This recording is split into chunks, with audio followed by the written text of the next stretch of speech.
Is there anyone else who you will be watching carefully to see if they can make a move? Yeah, gotta shout out Byron Brown, man. That's my guy. I mean, he's not going to win the award. I mean, I think it'd be cool if he got some votes at least. He probably won't quite be a finalist, but he's putting up some special numbers there. That offense at USF is pretty incredible. He's definitely on a good pace to become a 3,000, 1,000 guy.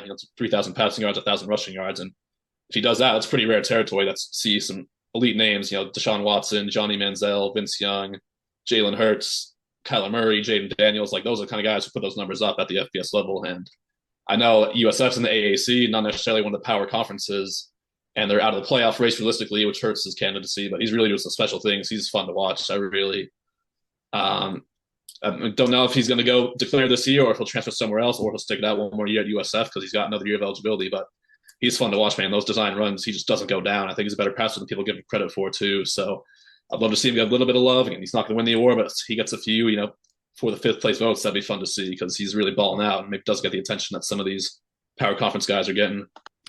I'm going to tiptoe around asking you for a prediction who's going to win this award. And I think the best way to phrase it is how do you kind of see all of this playing out in terms of those who really will be vying for those finalist spots?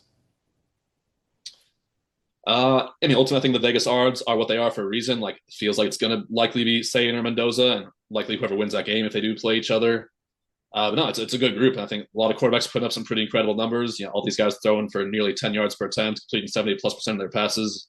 And obviously, Love among the running backs is leader of that pack. He's doing some pretty good things. So, yeah, it's going to be a very deserving group of finalists. It's going to be fun to see how it plays out. But I certainly think it's going to end up being one of those two quarterbacks at the top of the leaderboard unless they both really have bad, bad showings these last two games.